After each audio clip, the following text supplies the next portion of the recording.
As we come together, let us pause to take stock of the year now concluding, its moments of happiness and hurt, its times of accomplishment and failure, and its occasions of inspiration and fear. We add these experiences to the tapestries of our years and look bravely towards a new horizon. Tom will light your chalice here in the sanctuary. Those of you at home are invited to light your own chalice now.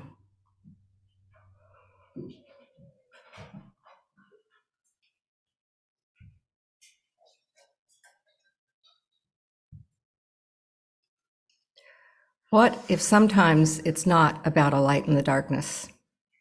What if sometimes it's about sparking potential into possibility and possibility into existence? What if sometimes the flame that burns in the chalice of our faith is nothing less than the ember of hope and nothing more than love set ablaze? What if sometimes all we need to do is follow this flame, one among scores, hundreds, thousands of steadily flickering flames across the land and among so many peoples, on the way to justice and into the land of peace? What if we dare to kindle that chalice? Before we sing the first hymn, let me remind our remote participants to leave yourselves muted. However, we want you and whoever is with you to sing with us as big and loud as you like. Make it a joyous experience. Please stand in body and our spirit and join in singing the opening hymn, When We Are Gathered, number 359.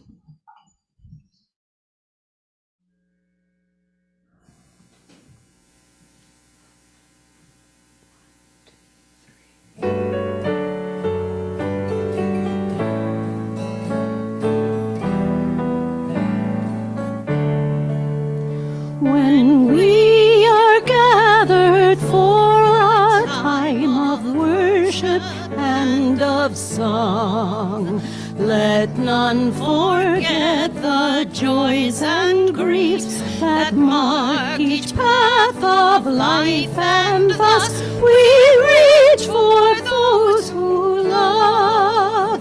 We reach for those who love. For youth shall pass and time is wise, and countless seasons turn. So day by day our years increase, until at last by life released, our spirits shine like stars. Our spirits shine like stars. Good morning. Welcome to the Unitarian Universalist community of Cambria. We are glad you have joined us today. Our UUCC sanctuary sits on land that the Salinan and Chumash indigenous peoples historically inhabited. We honor their contribution to this region and give thanks for the opportunity to gather in faith on their unceded territory. Let us respect their legacy and protect their history as we occupy this sacred space. As Unitarian Universalists, we celebrate religious diversity and welcome all who journey in search of faith and spirituality. The UUCC is a lay-led community run by the democratic process. We invite speakers from different religious traditions and spiritual or scientific backgrounds to speak at our pulpit. We encourage presentations covering a variety of topics and areas of interest that connect with the UU 7 principles. Today's service centers around the fourth principle. We affirm and promote a free and responsible search for truth and meaning. My name is Janet Cooper, and I'm your worship associate for this morning's service. I would like to extend a special welcome to today's guests and visitors. We're glad you joined us. If you wish, please raise your hand if you would like to introduce yourself or your guest. My daughter Michelle is here visiting. I've been before, but for some reason she's brand new. Welcome, Michelle. If you are not on our mailing list, please visit the UUCC website at uuccambria.org so that we can keep you informed about all of our activities. Members and friends, please also check out what's happening. The e-blast sent to you every week. This is a great way to keep up to date with our latest news. And finally, if you wish to see this or any of the Zoom services, the recordings can be found on the UUCC website and Facebook. So again, good morning and welcome to everyone. The affirmation is both a recognition of the nature of this community as well as a promise to which we aspire. Let us now recite the UUCC affirmation. Love is the spirit of this church, and service is its prayer. This is our great covenant, to dwell together in peace, to seek the truth in freedom, and to help one another. We set aside this time for any special announcements that would be of interest to our UU community members and friends. Please keep your items short and to the point. If there is something that needs more explanation, contact the person after the service. If you'd like to make an announcement, please raise your hand. When Randy or I call your name, please step up to the podium, unmute yourself, then speak, or unmute yourself, then speak. Do we have any announcements in the sanctuary? Okay, I have two. Again, I'd like to thank everybody who submitted their 2024 pledge form. To those who haven't yet, this is a gentle reminder to please submit your form so we can finalize our 2024 budget. And secondly, I know a lot of you know Teresa Tree Lees. She's leading the Peace Corner gatherings at the corner of Main and Cambria every Friday between 3 and 5 p.m. She's invited everyone to join the group in an effort to promote peace and justice. And a reminder, this is a nonpartisan action standing for peace without taking sides. Tree said she'd especially like to see more people on the first Friday of each month, and the next one falls on January 5th. Okay, Randy, do we have any announcements? No announcements from the participants on Zoom. Okay. And next week, there we go. Margot Biggs will present Practicing Presence, Bringing Mindfulness into Everyday Life. Sharing together some of our personal and significant joys and concerns brings us closer as a faith community. We invite you to share the milestones that are deeply felt as part of your personal life, express a gratitude, or perhaps offer an acknowledgement. But please be mindful and considerate of all who come to worship with us this morning. The collective flames of these candles embody all the joys and concerns which may have gone unspoken today, but are also deeply felt in this community.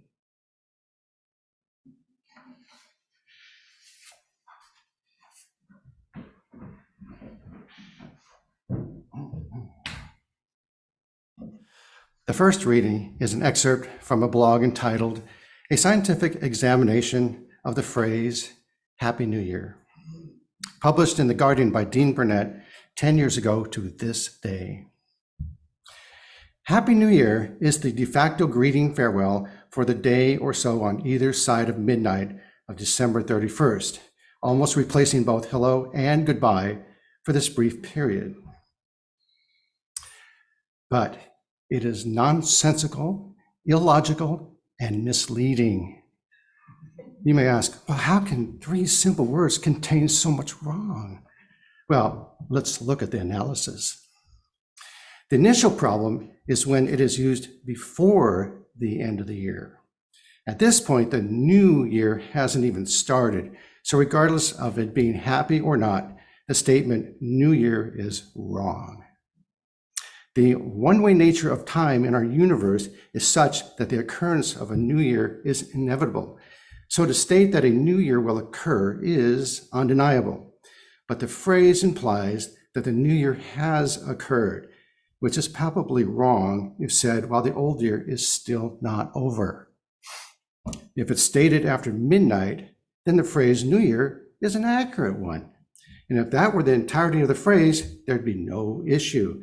It'd be a perfectly logical, if somewhat unnecessary thing to say. However, the full phrase is Happy New Year, and it's the happy that causes the problem. A more elaborate form of the statement would be the new year is here and it is a happy one.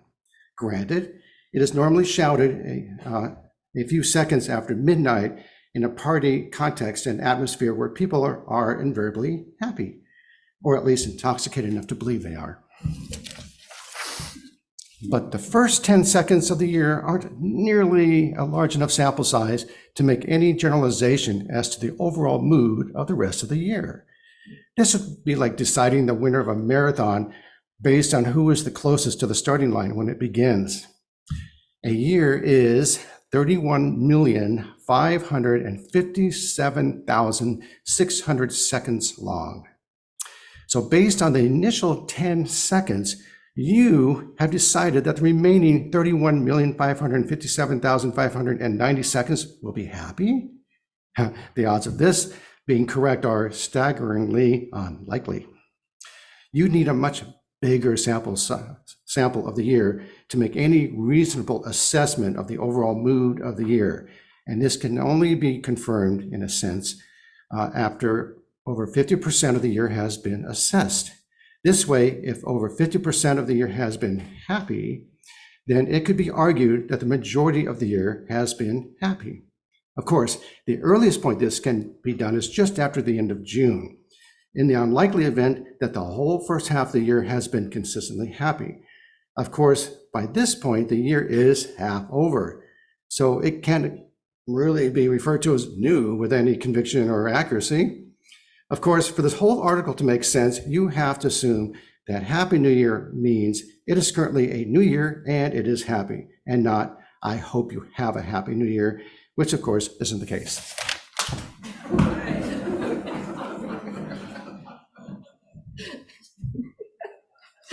Okay, and I've been instructed to read a disclaimer. The author of this blog that Randy just shared offered a follow-up disclaimer. If you're familiar with the regular output of this blog, you would know enough to read to the end to see that the ridiculous position underpinning this piece has been adopted for purely comic effect. Randy did something that was common.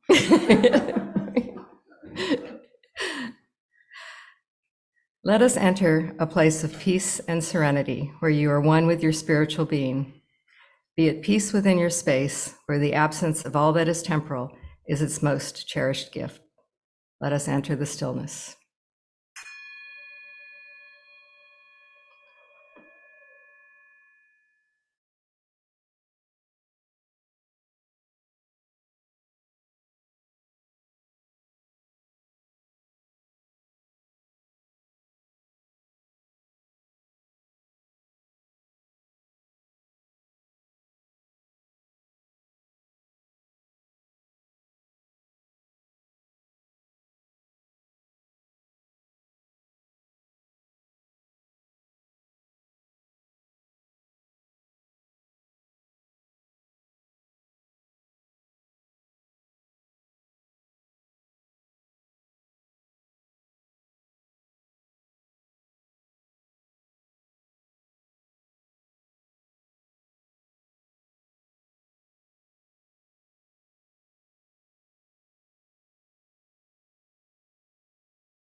We have nearly arrived.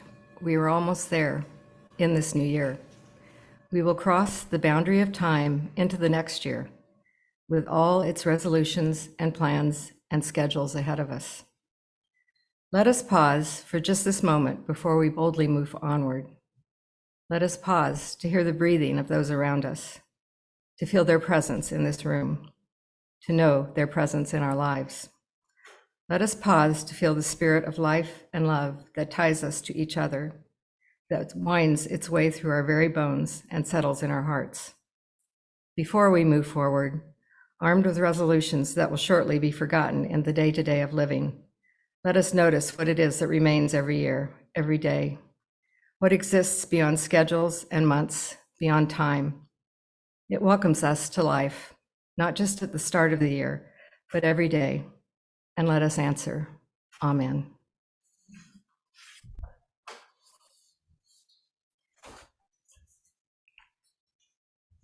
Oops. I think I've lost a page. Excuse me. My second reading.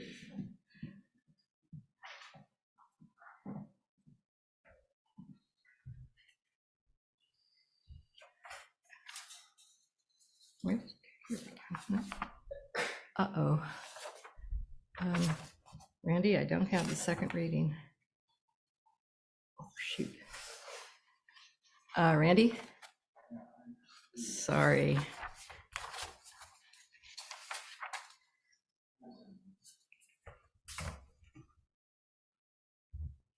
I could call it up on the, do you want me to? Okay, hold on, I gotta get on the cell phone. It's gonna be hard to read. Yesterday, yeah. Yeah, I reprinted a page and the backside didn't print. That's the problem. Sorry about the delay here.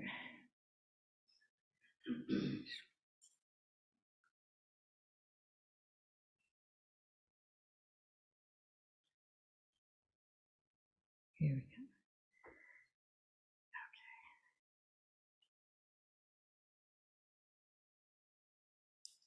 Okay.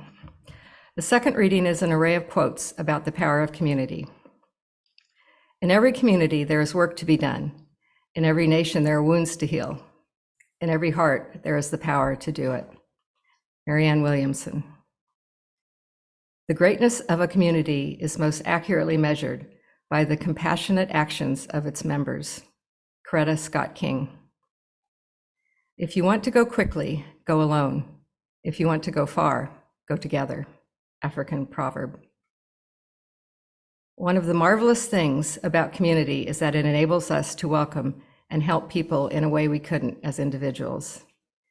Jean Vanier. We cannot live only for ourselves. 1,000 fibers connect us with our fellow man. Herman Melville.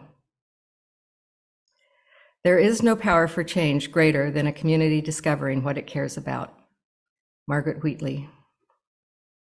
And finally, alone, we can do so little. Together, we can do so much. Helen Keller.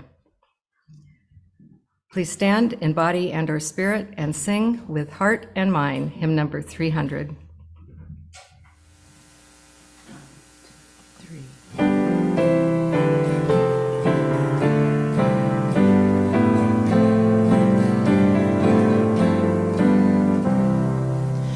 With heart and mind and voice and hand, may we this time and place transcend, to make our purpose understood. A mortal search for mortal good, a firm commitment to the goal of justice, freedom, peace for all. A mind that's free to seek the truth, a mind that's free in age and youth, to choose a path no threat impedes, wherever light of conscience leads. Our martyrs died so we could be a church where every mind is free. A heart that's kind, a heart to search, makes love the spirit of this church, where we can grow and each one's gift is sanctified and spirits lift, where every door is open wide for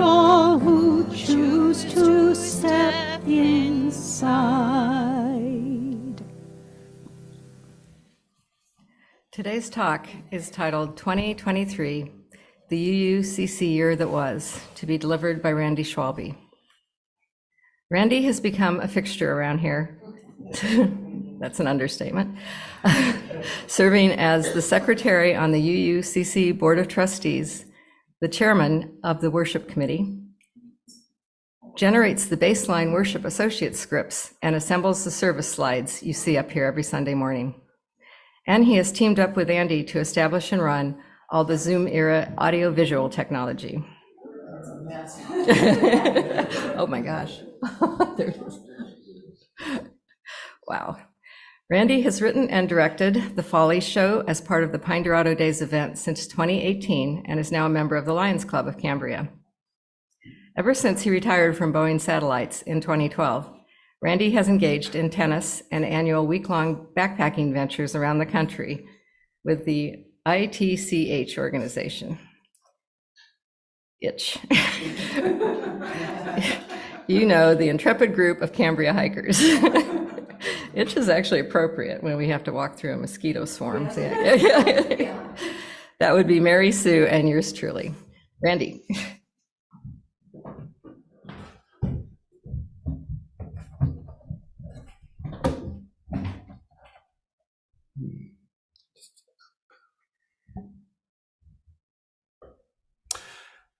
Good morning, and welcome to the final day of 2023. The last time I was up here in an official capacity was January 1st at the other end of this year. And what a year. These past 12 months found no shortage of headlines domestically and on the world stage. And there were very few periods of calm and quiet. Every morning brought in a new wave of craziness from out there. In contrast, the local community and our UU community in particular enjoyed relative calm and sanity, making room for deeper interpersonal relationships and spiritual reflection. It makes one wonder why our world leaders cannot take the time to study our social model here and with envious motivation strive to emulate our way of life. Fat chance. As Stephen Lloyd Moffat shared with us earlier this month regarding the Israeli-Hamas war, quote, "Right now, both sides need war. Netanyahu needs a war to reestablish the notion that he is the one that will keep Israelis safe. And Hamas needs this to be a horrific a war as it possibly can have," end quote. But I am not here to compare our community to the world community. Instead, I want to celebrate the UUCC year that was 2023. So let's start with January 1st and work our way through all 52 Sundays. Yeah, I think I can make it through this. Oh, okay, so, all right, never mind. Okay, here are the 52 sermon title slides at a glance. That's beautiful. This is the mosaic of our year together. Not only do the colorful title slides make an attractive bouquet, but it represents also the colorful bouquet of all the various talks we've had experienced.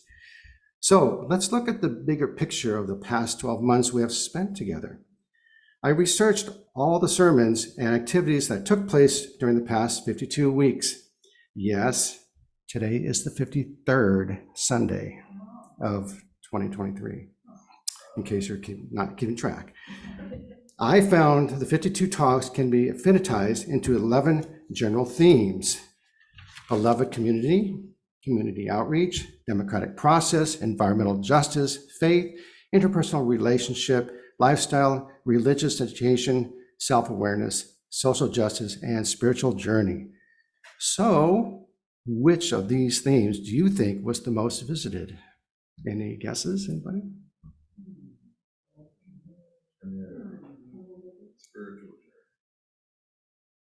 Anybody else? Really? Okay. Well, Joel, you got it. Here it is.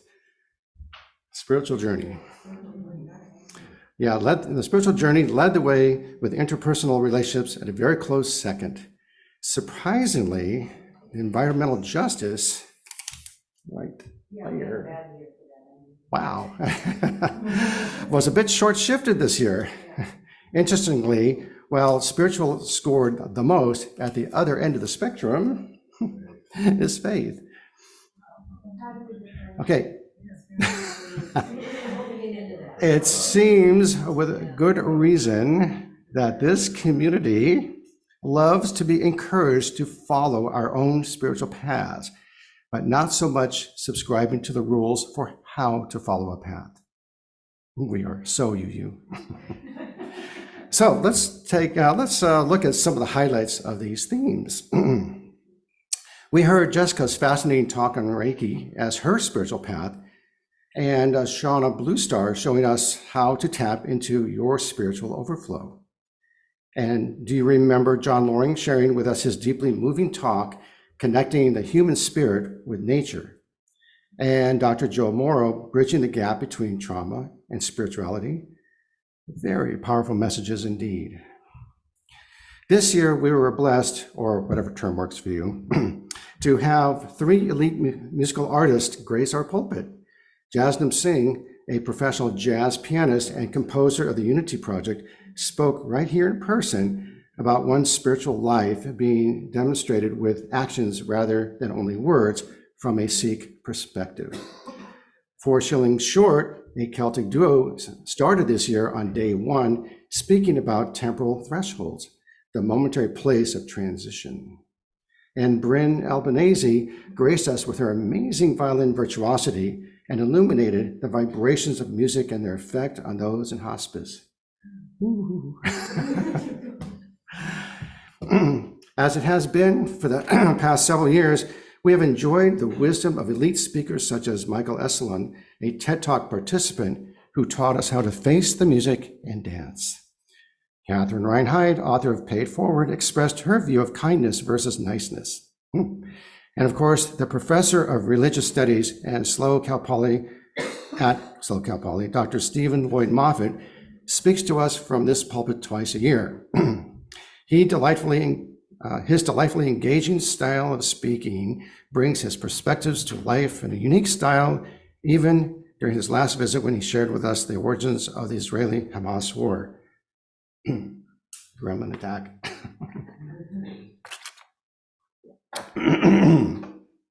Ha, ha. The worship committee does its best to keep the Sunday talks like this one to 25 minutes plus or minus. However, the subject matter and its delivery by Dr. Lloyd Moffitt was so engaging, his talk lasted 44 minutes and nobody objected. And if you have not heard, he will be relocating, so his upcoming February 25th talk may be his final in-person appearance.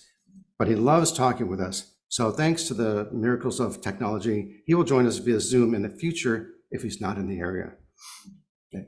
Speaking of a love affair with this community, we have ministers from both ends of the country who look forward to being a part of our Sunday services. Yes, we must be doing something right. Former Reverend Ken Reed Brown from Hingham, Massachusetts. Retired, okay. Retired Reverend Ken. That did come out wrong, didn't it? Anyway, he spoke about the awakening as the meaning of the word Buddha.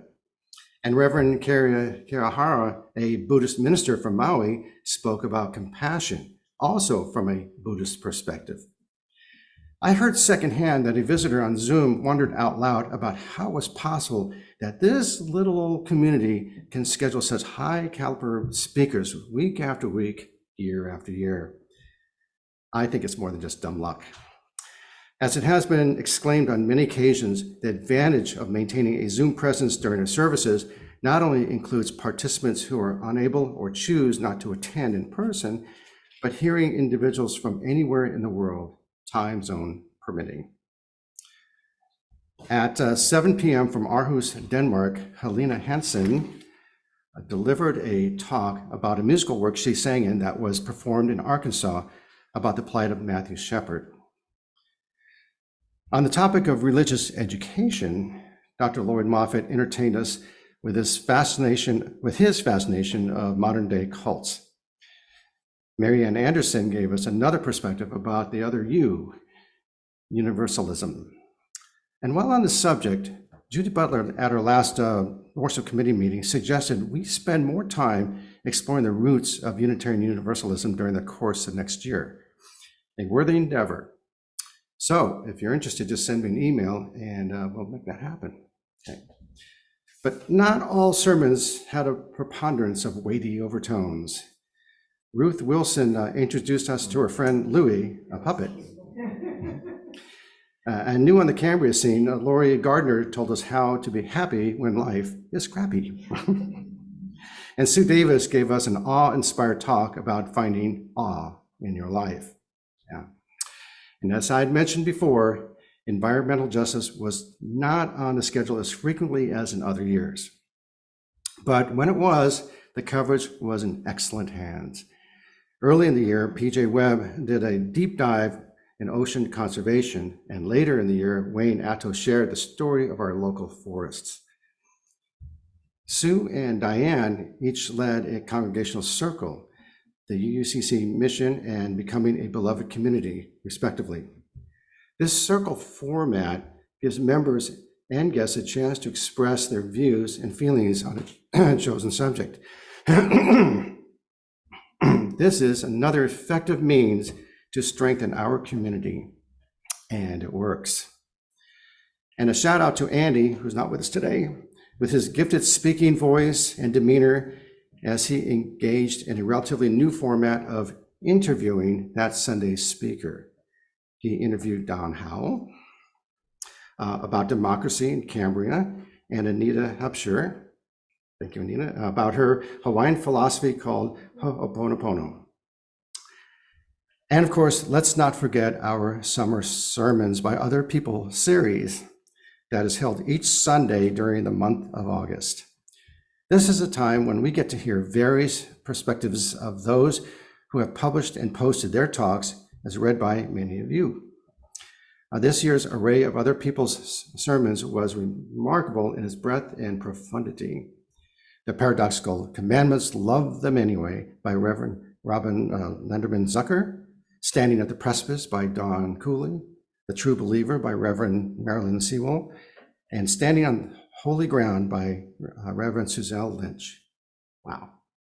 I highly recommend revisiting these sermons found on the past sermons pull-down window of the UUCC website.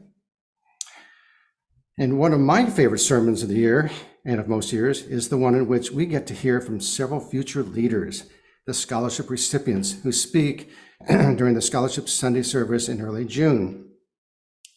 It is always an inspiration to see these students who have already developed a sense of social and environmental justice taking the next step. And this year we heard an entire talk given by one of the 2018 recipients, Martha Mora, who is on the fast track of social justice campaigns here in SLO County. So I took a moment to affinitize or group the previous 52 Sundays by the UU principles. Again, I ask, which of these principles garnered the most connections? And this should be fairly obvious by now. Any thoughts, any takes? So of all the 52, we remember each week we say this today's service is centered around this principle. So I totaled them all up. Well, yes, indeed, it was principle 3. Yeah, with number 1 a close second. Principles 2, 6, and 7 had a fairly consistent distribution lower in the pack. However, we are looking forward to a significant event in June of next year, that's starting tomorrow, the General Assembly. At this all-Zoom event, the newly revised Article 2 will undergo a final vote. Ken Ng from the state of Washington posted an article over a year ago expressing his concerns about the Article 2 revision. I bring this to your attention here because of the amazing coincidence of his claim and this chart. His concern is that the revised Article 2 will no longer contain the 7 principles. And even though the pro-revision advocates claim the essence of the principles are embedded, Principles 4 and 5 are glaringly absent. There. And look where they are positioned in terms of this year's sermon output. Now, I'm not taking a side here, just pointing out this coincidence. Or is it? Something to ponder. Another critical aspect of our services, the primary output of this community, is the worship associate. Please raise your hand if you have served as a worship associate this year. Yeah. Yes. Okay. All right. Well, first, thank you. And second, you all did a fabulous job maintaining an air of decorum and propriety while sharing just the right amount of yourself. The WA, short for worship associate, both as a noun and verb. Did you WA last Sunday? The WA is in essence the minister of our Sunday services minus the sermon. And even though each WA is given a WA script for a particular Sunday, the worship committee has gone through great lengths to find every opportunity for a WA to personalize it while maintaining the basic structure of our order of service, something we must maintain or we would experience total anarchy every Sunday morning. It's too bad April 1st falls on a Monday in 2024. Darn. With the notion that the WAs serve as the de facto minister each Sunday, by default, they become the face of UUCC for the week leading into and including that particular Sunday. We all know each other fairly well, but when guests arrive for the first time, they may initially presume the person standing here offering the welcoming statements is the permanent worship associate, if not the minister, her or himself. And this is why Janet said earlier in this service, "My name is Janet Cooper, and I am your worship associate this morning." Even though the Sunday service is the primary product of this community, there is so much more. Last month at the annual membership meeting, you heard from the chairs of the array of committees active in our church. So I will not repeat that performance, but instead reflect on the impact many of our non-Sunday service activities have had on our community as well as the wider community. For starters, an outsider may find it curious to learn just how difficult it is for the NEC, the Nominating Elections Committee, to draft nominees or committee chairs to recruit new members. Passing the National Board dental examination would be a cinch for any of us because of all the teeth pulling we've had to do. But on the other hand, Janet, Ted, and Sue are faced with turning away volunteers for the food bank and highway cleanup, respectively. What is curious is that being a member of the board or one of the committees entails sitting in a safe, cozy space and talking to one another once a month versus schlepping food to drop-off points and making sure everyone gets their share, or risking life and limb picking up disgusting litter on a mile stretch of a narrow road full of speeding vehicles. This would make for an interesting doctoral thesis titled, "What's up with those crazy youths in Cambria?" Even Jan usually has no issue with finding volunteers to serve on the scholarship committee. So I'll cut to the chase, bypassing all those isms and Asians words cluttering up a typical thesis paper. I'll tell you straight out that most of you out there find extreme pleasure in demonstrably helping others. Yes, the work of the board and of the committees is important, if not vital, to the operation of this church, but physically doing something that improves the lives of others is richly satisfying. Not necessarily in the sense of self-promotion, but in the sense of spiritual promotion. Case in point, cleaning the stretch of Highway 1 or 46. Nobody gets any special recognition for spending 2 hours in the hot sun picking up other people's trash. But why do I feel a sense of disappointment when 3 others beat me to the punch when Ted or Sue announce an upcoming cleanup session? Mary will remind me that Ted and Sue are trying to be fair by giving others an opportunity to go out and pick up unsightly debris with speeding cars whizzing by, missing us by mere feet. And that defines crazy. You crazy. I estimate that over 1,000 folks have received the gift of food from our food bank drive this past year. The recipients often will not offer an acknowledgement or of appreciation, but each of us knows that this effort makes a real difference in their lives. So it never occurs to us to ask why we bother. We do it because it is our calling. And because of the mere existence of this community, we have the means to do it. But all this should be covered in a future Sunday sermon, which I hope it happens. And like the kids at recess, the members of the UUCC love to play as well. This year saw a marked increase in the number of game nights. When this sanctuary is transformed into the Roman Colosseum, where intense life and death competition ensues. Dolores and Diane offer up rummy cue for blood. Others play Scrabble with Margaret at their own peril. And often the evening will end with a slice of apples to apples, questioning all the answers along the way. We are insufferably UU. I will not forget to mention our legendary potlucks. They are so much fun, especially hanging with those you love and those you will start to love, like our latest installment of new members. Welcome. And the food itself would make for another doctoral thesis titled The Search for the Mystical Force Behind Those Crazy UU Potlucks. It would attempt, but fail, to explain how it is that the portions of proteins, sides, salads, and desserts are close to perfectly matched at every potluck, with not a shred of planning or coordination in sight.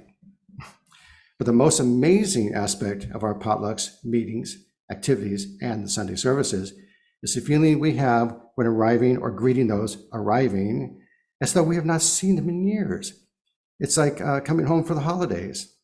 I believe the answer to the challenge Andy made through his reading at last Sunday's Christmas Eve in the morning service is yes, we can have Christmas here every day.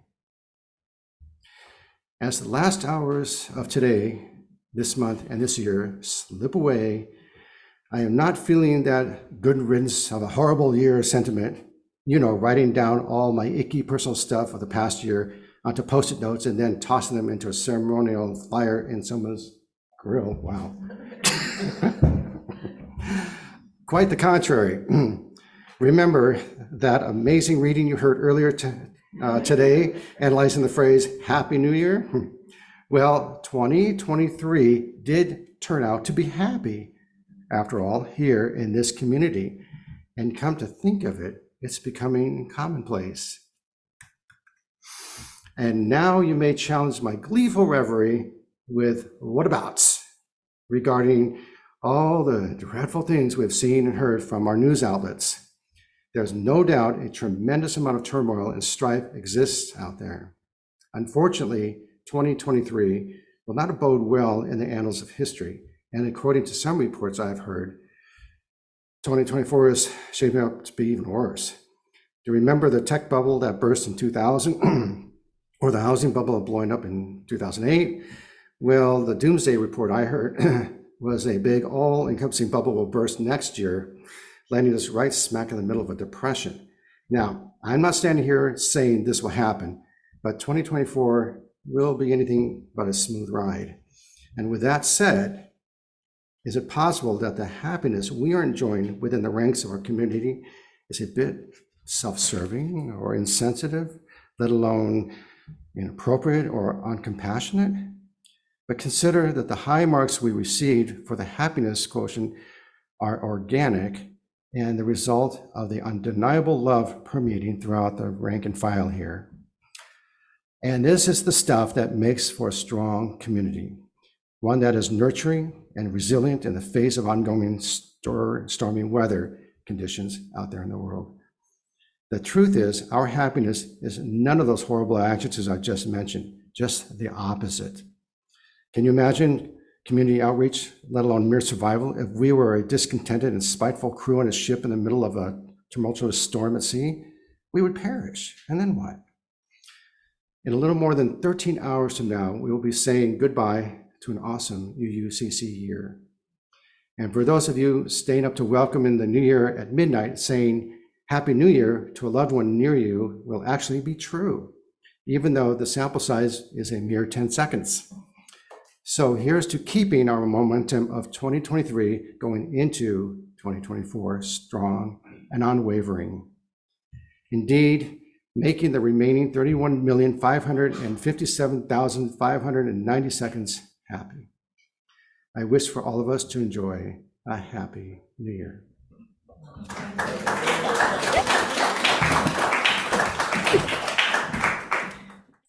Thank you, Randy. That was an interesting summary of our past year. The morning offering will now be given and received. Please remember we are a self-sustaining congregation and provide all financial resources for our many ministries. We recognize the spiritual value of generosity and invite you to participate. If you are viewing the service remotely, please use one of the methods shown on the screen. Thank you.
Days. Oh, yes, those were the days.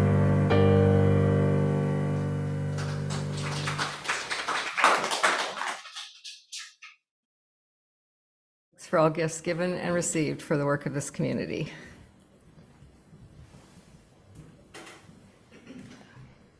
Please stand in body or spirit and join singing the closing hymn, Old Lang Syne.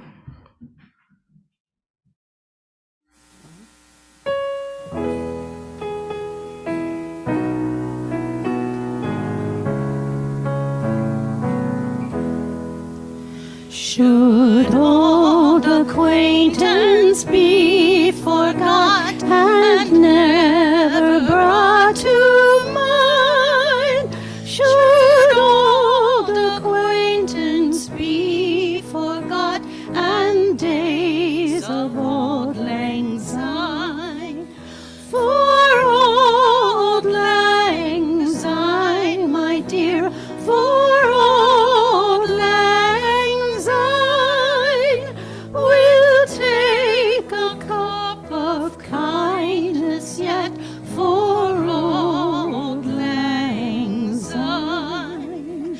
And there's a clasp, my trusty friend, and give me a hand of thine. We'll take a right goodwill draft for old lang syne. For old lang syne, my dear, for old lang syne, we'll take a cup of kindness yet for old lang syne. As we prepare to extinguish the chalice, let us recite the valediction. It is our work, shared with each other in covenant, that creates and sustains this beloved community. We extinguish this chalice as the light of this faith lives on in us together, in our hearts, minds, bodies, and spirits. Please extinguish your chalice at home now.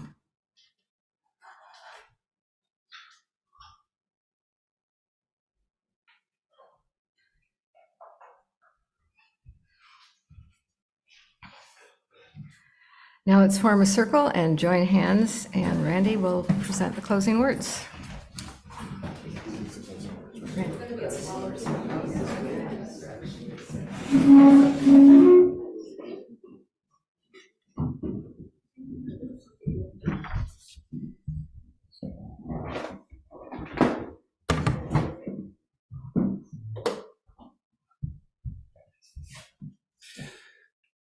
The closing words are extracted from an interview with UUA's new president, Reverend Dr. Sophia Betancourt.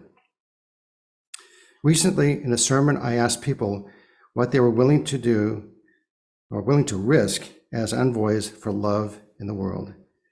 I would like to take a look back 6 years from now and find UUs with a deepened commitment to living out our values and being able to express these values in language that is expansive, specific, and non-exclusionary, and leaves room for their beloveds in community.